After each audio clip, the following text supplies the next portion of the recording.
the Johnson Wax Program with Fibber McGee and Molly.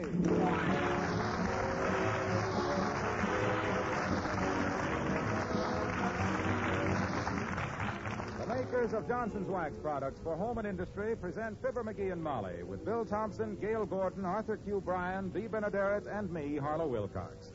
The script is by Don Quinn and Phil Leslie. The music by the King's Men and Billy Mills Orchestra.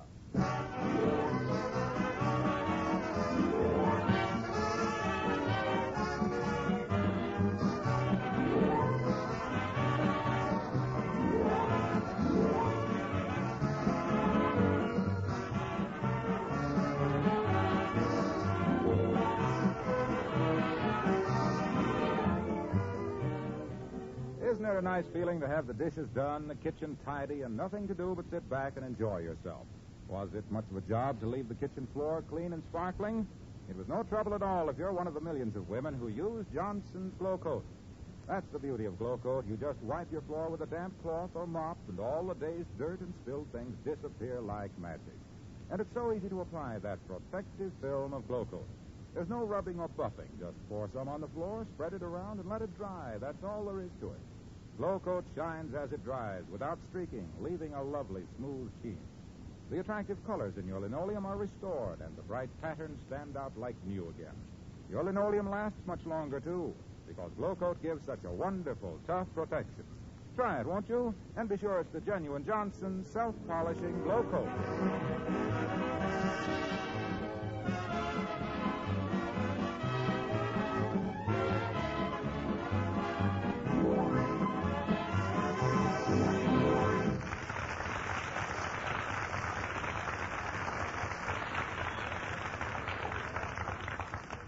Arguing with a banker is like riding a horse on a merry-go-round. You never get any place. But here on the corner of 14th and Oak Streets, Wistful Vista, who do we find beating his verbal brains out against Mr. McDonald of the Third National Bank but Mr. McGee of Fibber McGee and Molly? And furthermore, McDonald, if you weren't a hide-bound, frozen-pushed old nickel nurse that wasn't too lazy to put in an honest day's work, you wouldn't close that bank at 2:30 every day. Just a minute, McGee. Our banking hours... Banking hours? 10 o'clock in the morning till 2:30 in the afternoon. 4.5 hours. You call that an honest day's work? What do us depositors pay you 2.5% on our savings account for? So you don't pay us. We pay you. I don't care who pays who. My point is that you ought to keep your bank open from 9 to 5 at least. So a busy man like me... And when would we do our clerical work? From 5 till midnight? If you had the sense of a barn owl, you'd realize... Oh, clerical work, eh? Fixing up the books, eh? No wonder you pull down the shades at 2:30 every afternoon. By George, Are you insinuating that my bank is dishonest, McGee? If the shoe fits, lace up your tongue, Mortgage Hound. That's enough, McGee. Step into this alley and I'll show you. Wait a minute. What time is it, McDonald? 1:30. Oh, my gosh, I got to get home. I'll see you later, McDonald.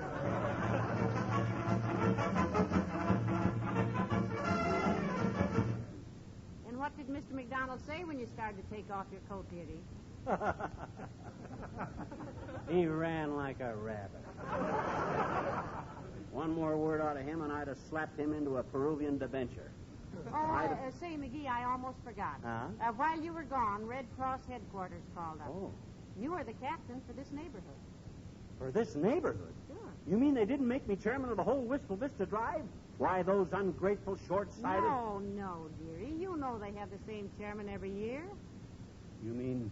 Mr. McDonald of the Third National Bank. Oh. McDonald, eh? Yes. Incidentally, he's on your list to collect from, too. And it's usually his check that puts this neighborhood over the top, you know. That's kind of like me, ain't it? What do you mean? I'm the kind of a lint head that picks a fight with Henry Ford in the morning and invents a new kind of a spark plug in the afternoon. Well, I'm sure Mr. McDonald won't let your little argument affect his Red Cross donation, dearie. You know, he's a very fair man. That guy couldn't be fair with 5 gallons of peroxide. Oh, well. I won't call on him myself, that's all.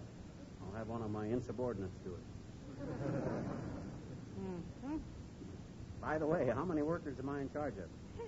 One. One? Just one? Who is it? You.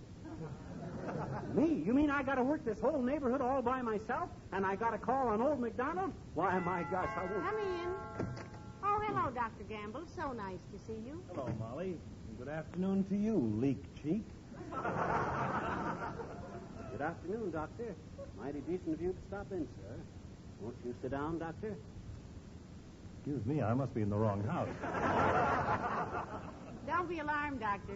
Himself here has merely taken on a little dignity. I have just been appointed a special field director for the American Red Cross, Doctor, in charge of accumulating funds in this particular territory to maintain our national and international activities in the service of humanity. The appointment was made at national headquarters in Washington, I presume. It's quite likely, Doctor. Yes, I think so, too. No local official would be guilty of such a colossal blunder. Well, you couldn't collect broken glass in a picnic grove. Oh, no, I don't know about that, Dr. Gamble. He's pretty persuasive when he gets started. You're doggone right I am, Ether Drum. When I get warmed up, I can talk the feathers off a duck. Which reminds me... Of what, Droop Snoot? Of the fact that you're in my territory. Territory, McGee. Yes. Which means I got to get your Red Cross donation, Arrowsmith. The Red Cross, as you know... What's this? My check. Heavenly days, so quick. Thank you, Doctor. Doggone it, you might have at least let me finish my sales talk, you point killer. I don't need any sales talk, Lippy. Nobody knows more about the work of the Red Cross than we bromide and bandage boys. And if I can help ease the worry of one lonesome GI in a hospital gown, I'll consider it a beautiful investment. Now, if you'll excuse me, I've got to get back to the hospital. I have a major operation to perform. Appendix, Doc? Oh, no. Just have to sprinkle a little sulfur on a bruised knee. Oh, I thought you said it was a major operation. It is. Major Flanagan skinned his leg. Skinned his leg marching in the St. Patrick's Day parade. Okay.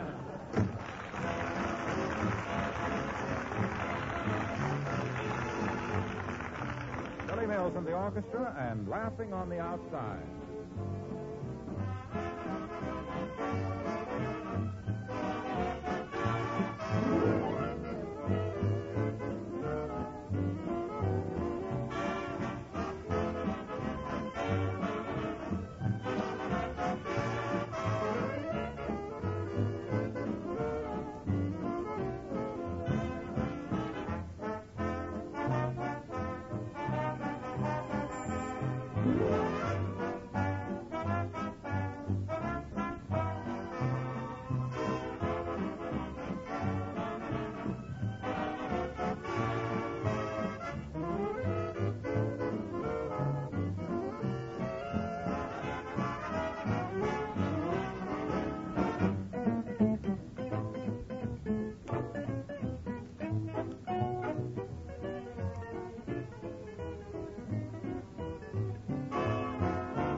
On your list, McGee? Old man McDonald.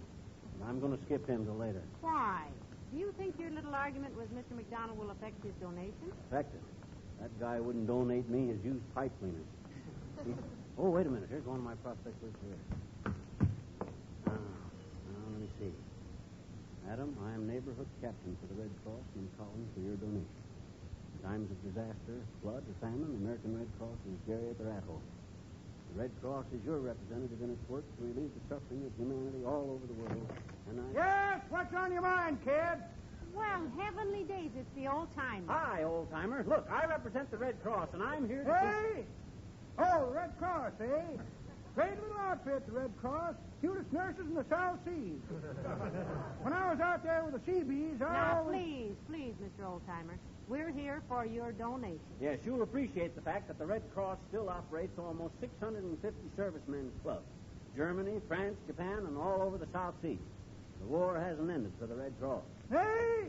He says The that... war hasn't ended for the Red Cross. No, siree, kids. Anytime there's trouble, they get there on the double. I never will forget one little Red Cross nurse back there in the Solomon. Name of Gracie. If it hadn't been for Gracie, I wouldn't be here now. Saved your life, did she? Yep. Gracie pulled me through, kid. Were you wounded, old-timer? No, daughter. Overstayed my leave and tried to crawl back into camp under the fence. I got stuck, and it was little Gracie who pulled me through. Yeah, but look, about the Red Cross, old-timer, we need... More girls like Gracie. That's what you need, Johnny. Was she pretty, old-timer? Pretty? Daughter, she was prettier than a moonbeam shining through a busted bulldozer onto a mess of kelp. We was in love for almost a year. You were, eh? Hey? Yes, we were. I was in love with her, and she was in love with a gunner's mate, third class. Very third class, if you ask me. Well, that's all very romantic, old-timer, but now... Hey, I can't stand here scuttlebuttling with you kids. I got to get down to the post office. Got to mail my Red Cross donation. Hey, that's what I came to see you about. Hey? He said that... Well, then maybe you wouldn't mind mailing it in for me. Here it is right here. Thanks, kid.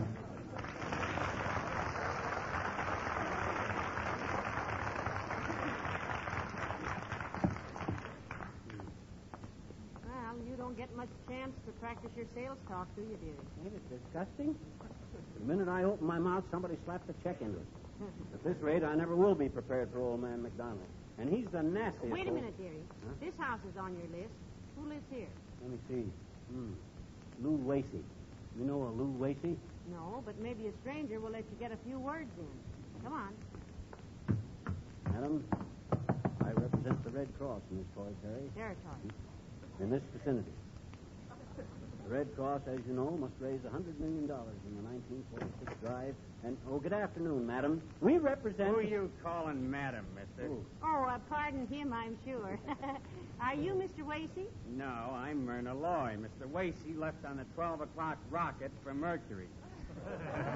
He's in the thermometer business, you know. Now, what do you want? I'm busy. If you'd shut that big muskrat trap of yours for a minute, smart guy, we tell you. We're collecting for the Red Cross, which, as you know... Well, why didn't you say so? Here's my check. Sorry I couldn't make it more.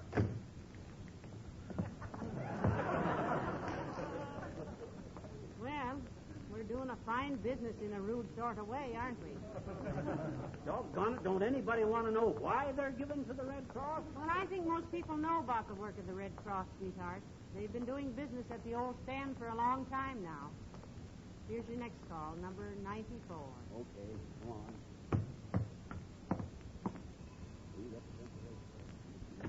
How do you do, madam? The Red Cross has asked us... Oh, the Red Cross. Here's my check. Thank you for calling.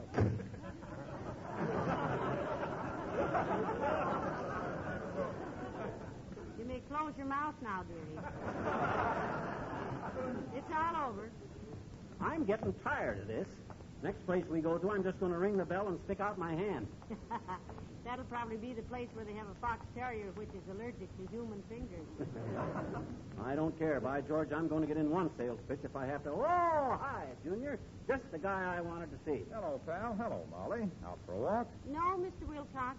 We're out collecting for the Red Cross. And you're on my list, Junie. Now, look. Let me tell you a few things about the Red Cross. In the first place... No, you don't have to tell me anything about the Red Cross, pal.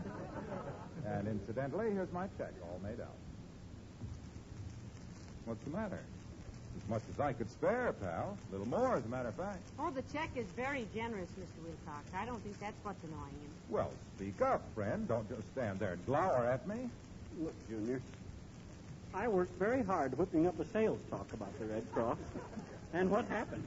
Every place I go, the minute I open my ruby lips, somebody puts their money where my mouth is. Nobody will let me talk. It ain't fair.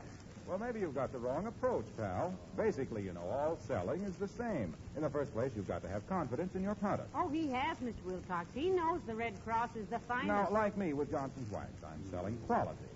I'm selling cleanliness. I'm selling beauty. I'm selling a service as well as a product. Well, that's very like the Red Cross, the service they give And us. when I tell about the amazing number of things that Johnson's Wax is useful for, Yeah, but- I feel that I'm a great deal more than just a salesman. I'm Yeah, a friend of the family. Yeah, but what's that got to do with it? Why, with wax-protected floors, furniture, luggage, picture frames, windowsills, radios, and golf bags to talk about, I'm not just a guy that's peddling wax. The heck you ain't.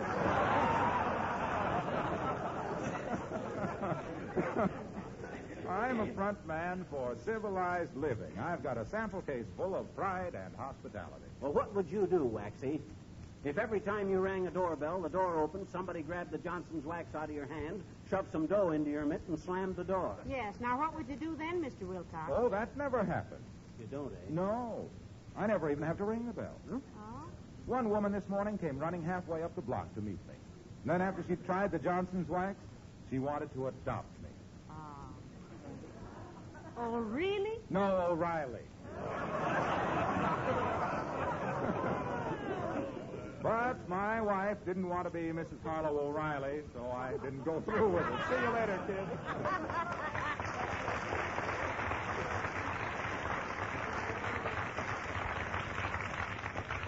I wonder if he cleared that with Danny Kaye. I don't know, but I thought he was very encouraging, dearie. You can't help it if people start buying before you start selling. Come on now, here's our next stop. Oh, this is Carstairs' house. Oh, my gosh, she ought to be good for quite a slug of moolah. She gave $300 last year. Good afternoon. Now listen, give her the old sales talk, Pet, and maybe she'll make it 500. Just watch me, kiddo. Fireball McGee, the demon salesman. I'll work myself into such a lather you could shave me with a shovel. When I get through here, I'll be so hot I'll give old man McDonald a vocal bulldogging that'll have him... Yes. Hi, a Witherspoon? Remember us? In what connection, sir, may I ask?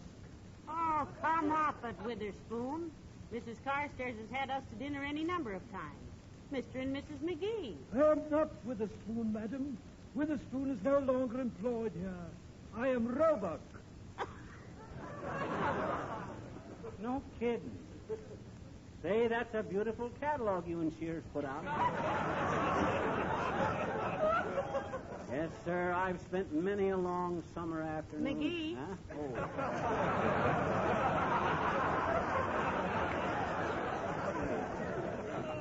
McGee, please tell Mrs. Carstairs that, Witherspoon, please tell Mrs. Carstairs that Mr. and Mrs. McGee would like to see her a few minutes, will you? Immediately, madam. Will you come in, please? Thanks, Robo. Roebuck, sir. I shall see if Mrs. Carstairs is at home.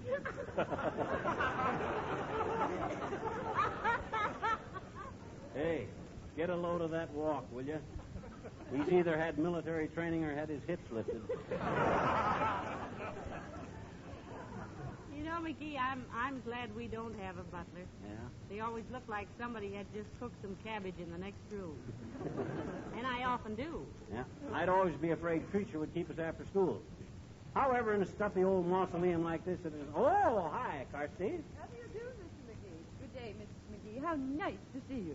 Tell Millicent why you are here, McGee. Oh, pray do, Mr. McGee. And then you must excuse me. I'm packing for a flying trip to the West Coast. No kidding, Carstairs. Business or pleasure? Oh, both, Mr. McGee. Uh-huh. I have a niece in San Diego I haven't seen for many years.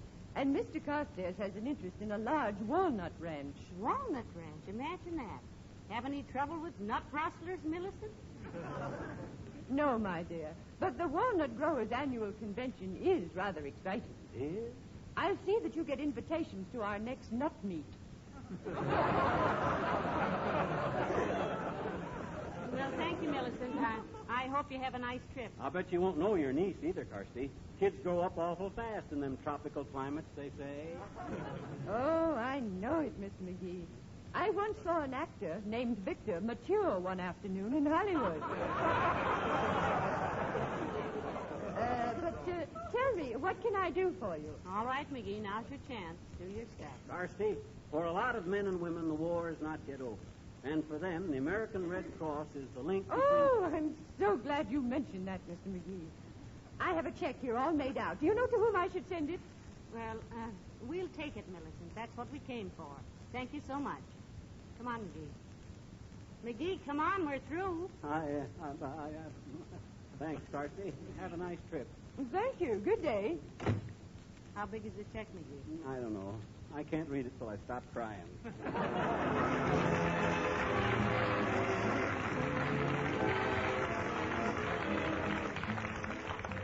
And now the King's Men sing Ken Darby's Make Mine Music.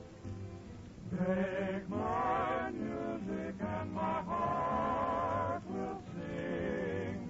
Make mine music and it's always spring. All the world goes romancing when melody fills the night. And even the stars go dancing to the music of the moonlight. Make my music and I'll dream of you. Make my music and my dream comes true. Music will play the shadows away when everything seems to go wrong. So make my music and life will be a song.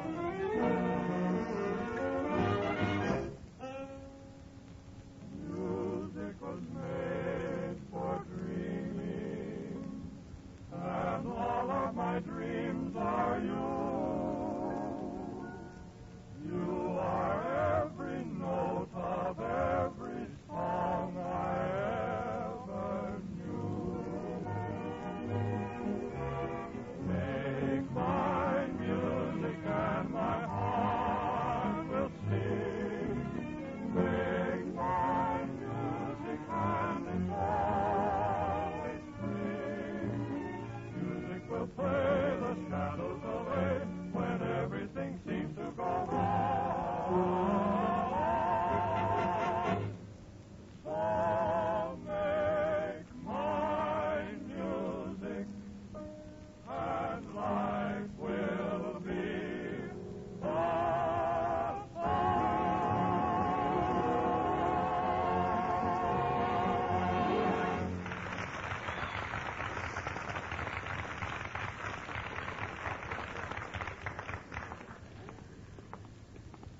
Are you still worrying about your sales talk to Mr. McDonald, McGee? Yeah, my gosh, I haven't had a chance to get any sample reactions from people.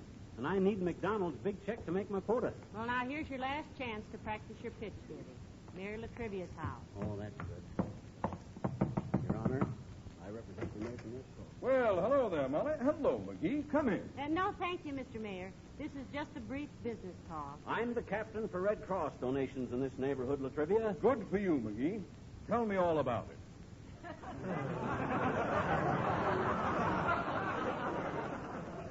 Are you kidding? Why should I be? You mean you want to hear a few facts about the Red Cross, Your Honor? I think it would be very interesting. Well, in the first place, Latrivia, to carry on their work, the Red Cross has got to have $100 million this year for overseas, home front, and disaster activities. This is the most important... Excuse me a minute, McGee. Huh? Here's my personal check. Now, what were you saying? Does it matter now? This is the most discouraging thing I ever tried to do in all my life. Hey, what's the matter with your foot, Latrivia? Oh, that's why I'm home at this hour, McGee. I stopped on the street to pat a horse, and it stepped on my foot.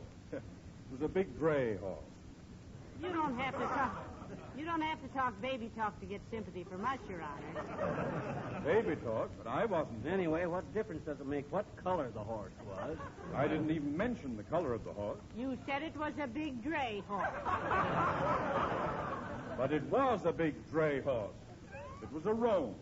It wasn't a loan if you were there with it. I didn't say it was a loan. I said it was a roan, a brown horse. Oh, well, that's a horse of a different color. What's a horse of a different color? A roan. First you say it's gray, and then you say it's brown. And But it was brown. A big brown dray. A big brown dray. Make up your mind, Mr. Mayor. Now, which is it? Which? What? Gray or brown? Now, wait a minute. I didn't say it was a gray. I said dray. We know you did, Mr. Mayor, and when a man your age gets kittenish about something... I was not being kittenish. When I said it was a hay grouse, a gray horse, I was merely referring to the fact that when a horse is hitched to a roan, a dray, to a brown dray, a brown dray, a horse, the color has ice. You, it.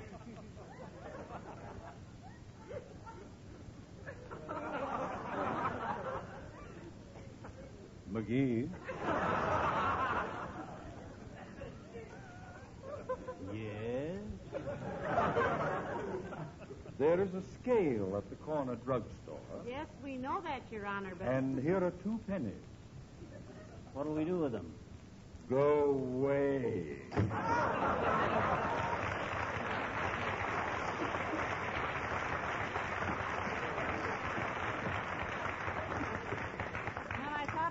There, you were going to have a chance for some real salesmanship, McGee. Ain't it been awful? Nobody will even let me open my... Hey, what are we stopping here for? This is the last call, dearie. Mr. McDonald. Oh, my gosh. After the way I popped off at him this morning, he won't give me a nickel. Oh, well, never let it be said that McGee didn't go down with flags flying. Come on, kiddo. I represent the American Red Cross in this neighborhood. Well? Hello, Mr. McDonald. Hi, Mac. Remember the friendly little chat we had this morning about your banking hours? Of course I remember it. You ought to have your silly remarks tattooed on your scalp. They'd look good engraved on a pinhead. Well, he came over to apologize, Mr. McDonald. Yeah, I was just kidding, Mac. Now then, do you realize, McDonald, that the American Red Cross... I know all about the Red Cross. I'm chairman of the drive. My check for... Wait a minute.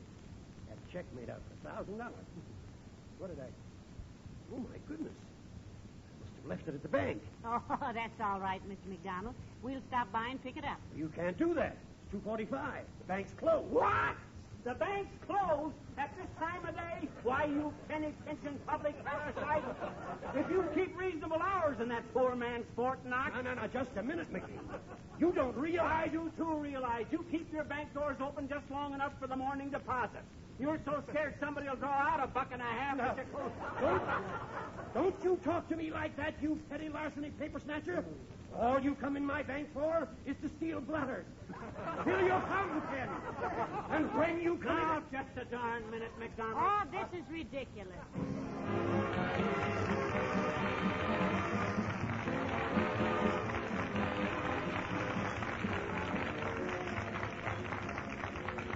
It's disappointing, but it doesn't look as if we'll get that new car for some time, does it? While you're waiting, how'd you like to make your old bus look almost as shiny and polished as a new one? Sound good? All right, here's the secret. Johnson's Car New, and surprisingly little of your time. Now, I don't mean that Car New will turn an old Stanley steamer into a new Cadillac, but it honestly will make your car look 100% better. Car New is the famous wax-fortified liquid cleaner that both cleans and polishes in one application. All you do is apply Car New, rubbing just hard enough to loosen up that old dirt that washing won't remove. Then let it dry to a powder. When you wipe away this powder, dullness disappears almost like magic. And, brother, I'm telling you, your car really shines. And talk about easy. Apply it, let it dry, wipe it off. That's the whole easy Car New story. Why not get some from your dealer? It's spelled C-A-R-N-U. Johnson's Car New.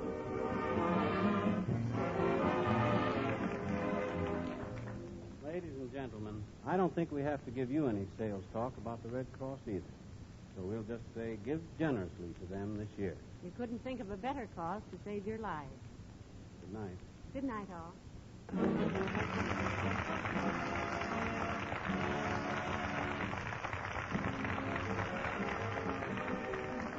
This is Harlow Wilcox, speaking for the makers of Johnson's Wax Products for home and industry, inviting you to be with us again next Tuesday night. Good night. This is NBC, the National Broadcasting Company.